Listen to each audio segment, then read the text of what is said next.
Assalamualaikum, siapa ya? Waalaikumsalam. Vira terkejut mendengar suara orang di seberang sana. Dia langsung menatap gawainya. Vira melotot di depan layar, tak percaya bahwa seseorang di sana terlihat tersenyum menertawakannya. Papa? Vira menitikkan air matanya. Papanya sudah siuman dan melakukan video call. Iya sayang, kamu cantik banget seperti itu. Papa? Papa sudah sembuh. Vira kangen, Pa. Vira tak pedulikan sanjungan papanya. Iya, Papa sudah sembuh. Papa besok terbang ke Indonesia. Beneran, Pa? Iya, kamu mau dibawain apa? Nggak mau apa-apa. Aku maunya Papa pulang dan kita bisa bersama. Iya, Papa juga kangen sama kamu, Vi. Papa ingin peluk Vira. Ih, Vira sudah gede, Pa. Hahaha. Meskipun begitu, Vira tetap anak Papa. Iya sih. Vi, Papa senang. Akhirnya Vira memakai kerudung seperti Mama. Vira lebih dewasa dan pengertian. Vira menunduk mendengar papanya menyebut mamanya. Maaf, bukan Papa mengingatkan kamu akan Mama. Hanya saja kamu benar-benar sudah dewasa dan Papa bangga. 2 bulan ini Papa di Singapura dan Arjun bercerita ke Papa mengenai dirimu.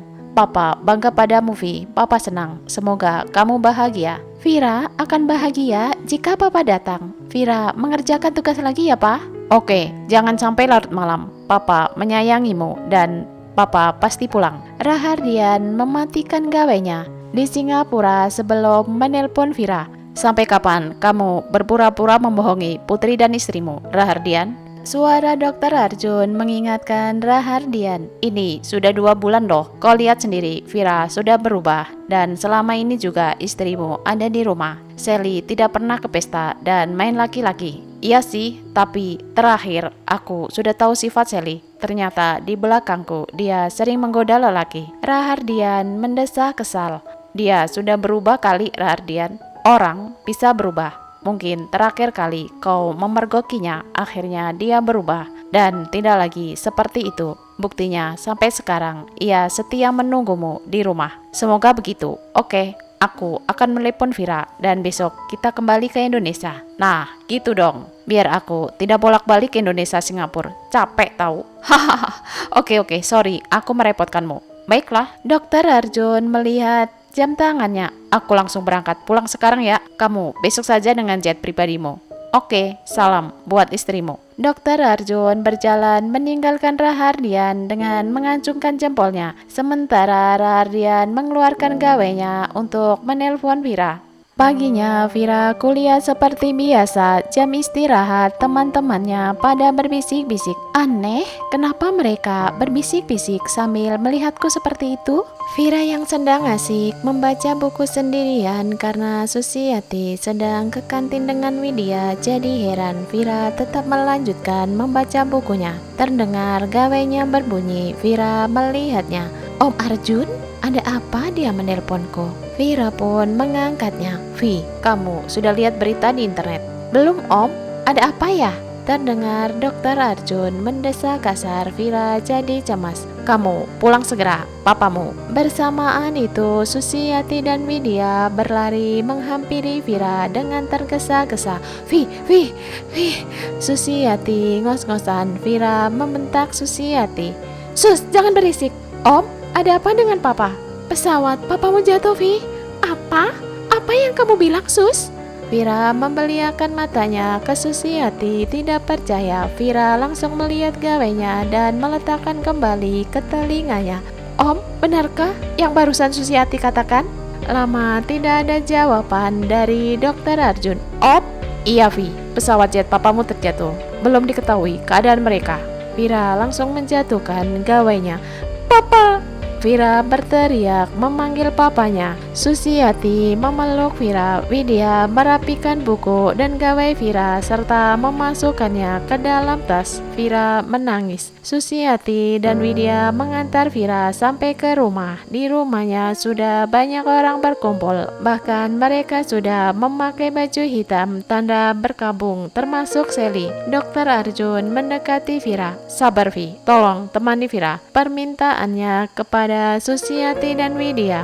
Om, kenapa semua pakai baju hitam? Papa belum meninggal. Papa masih hidup, Om. Vira tidak terima. Dokter Arjun langsung merangkul Vira, membiarkan Vira menangis di dadanya sampai puas. Dokter Arjun mengurai rangkulannya. Ayo duduk dulu. Ia menggandeng tangan Vira, mengajaknya duduk di sofa ruang tamu, diikuti kedua sahabatnya. Dengan masih sesenggukan, Vira mendengarkan Dokter Arjun bercerita. Papamu berangkat dari Singapura sekitar jam 7. Sebelum berangkat, dia menelponku dan kita mengobrol sebentar. Sebelum ditutup, dia bilang kepadaku, titip Vira, jaga Vira untukku. Aku pun tertawa saat itu. Ku bilang, kamu aja mau pulang, jaga sendiri anakmu. Tapi dia tertawa dan berkata, iya, aku memang mau pulang. Tak taunya kata-kata itu, kata-kata terakhir yang ku dengar. Dia pamit hendak pulang ke penciptanya. Sabar, Vi. Tapi Om, lokasi jatuh sudah ditemukan setengah jam yang lalu. Pihak berwajib menelponku mengatakan bahwa penumpang pesawat jet sudah ditemukan semua dalam keadaan tidak bernyawa. Sabar, Vi. Dokter Arjun mengelus-ngelus tangan Vira. Vira meneteskan air matanya kembali. Ia merangkul Susiati yang berada di sampingnya. Widya pun ikut merangkul Vira. Vira mengajak kedua sahabatnya masuk ke kamar dan berganti baju. Mereka bertiga menunggu kedatangan jenazah papanya Vira di dalam kamar. Vira terdiam, duduk bersandar di ranjangnya. Sore setelah asar, jenazah papa Vira sampai di rumah. Teman-teman sekelas Vira pun sudah ikut menunggu dari siang. Setelah jenazah disolatkan, segera dimakamkan. Sebelum maghrib, acara pemakaman sudah selesai. Semua pelayat sudah pulang. Vira masih ditemani Susiati dan Widya. Seminggu sudah kepergian ayahnya Vira. Vira akhirnya masuk kuliah kembali. Kini Vira bisa dikatakan yatim piatu. Vira semakin dewasa menyikapi hidup. Dia sudah tidak bersedih lagi. Dia sadar bahwa hidup hanya titipan, yang hidup akan kembali berpulang. Semua itu adalah kuasa Sang Pencipta, manusia hanya menjalaninya. Hari-hari Vira jalani seperti biasa hingga suatu ketika dia pulang kuliah. Terdengar gelak tawa yang menjijikan. Vira menajamkan telinganya. Suaranya semakin kencang ketika ia memasuki ruang tengah. Oh, lepaskan, geli tahu masih. Aku tak akan berhenti menggelitikimu. Aku mau lagi. Oh, ampun, geli. Iya, boleh.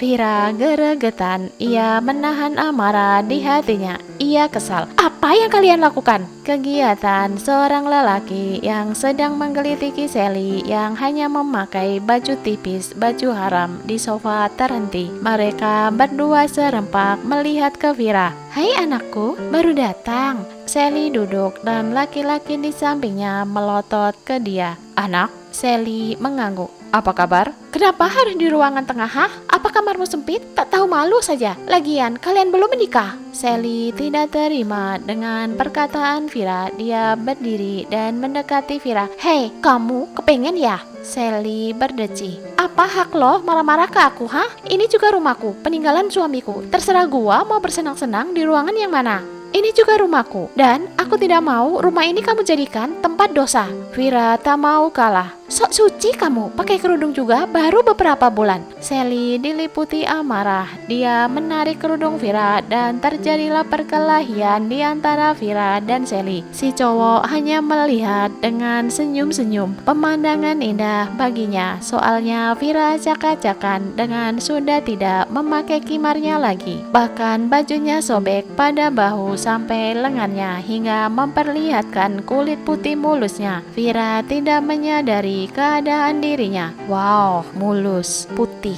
cantik. Si pria menggeleng-gelengkan kepalanya, tak percaya menatap tubuh Vira. Lebih mulus dari Sally, gumamnya sambil tersenyum licik. Tolong! Maid perempuan berteriak ketika lewat di ruang tengah. Seketika beberapa maid datang termasuk Darman. Mereka memisahkan Vira dan Sally. Non Vira gak kenapa-napa. Vira diam menahan sakit dan amarah. Bawa dia pergi dari hadapanku, bentak Sally ke para maid. Ia sedang dipegangi Darman agar tidak bisa mendekati Vira. Lepaskan aku, Darman. Setelah Vira dipapan naik ke atas, barulah Darman melepaskan Sally. Sally mendekati pacarnya, Hadi. Kita ke kamar saja ya, Mas. Bopong aku dong, permintaan Sally dengan manja. Darman hanya menundukkan kepalanya. Sejak kepergian Hardian tak menunggu lama, Sally diam-diam menjalin kasih dengan cowok. Dia sudah gatal lama tidak bersentuhan dengan lawan jenis. Bagi Sally itu biasa, cowok yang dia dekati akan langsung bertekuk lutut kepadanya. Setelah membuat Sally dan Sally pun tertidur, Hadi berjalan pelan-pelan keluar kamar. Ia menuju kamar Vira. Ketika tangannya memegang kenop pintu dan memutarnya, ternyata terbuka. Bibirnya tersenyum licik. Bersambung ke bab selanjutnya.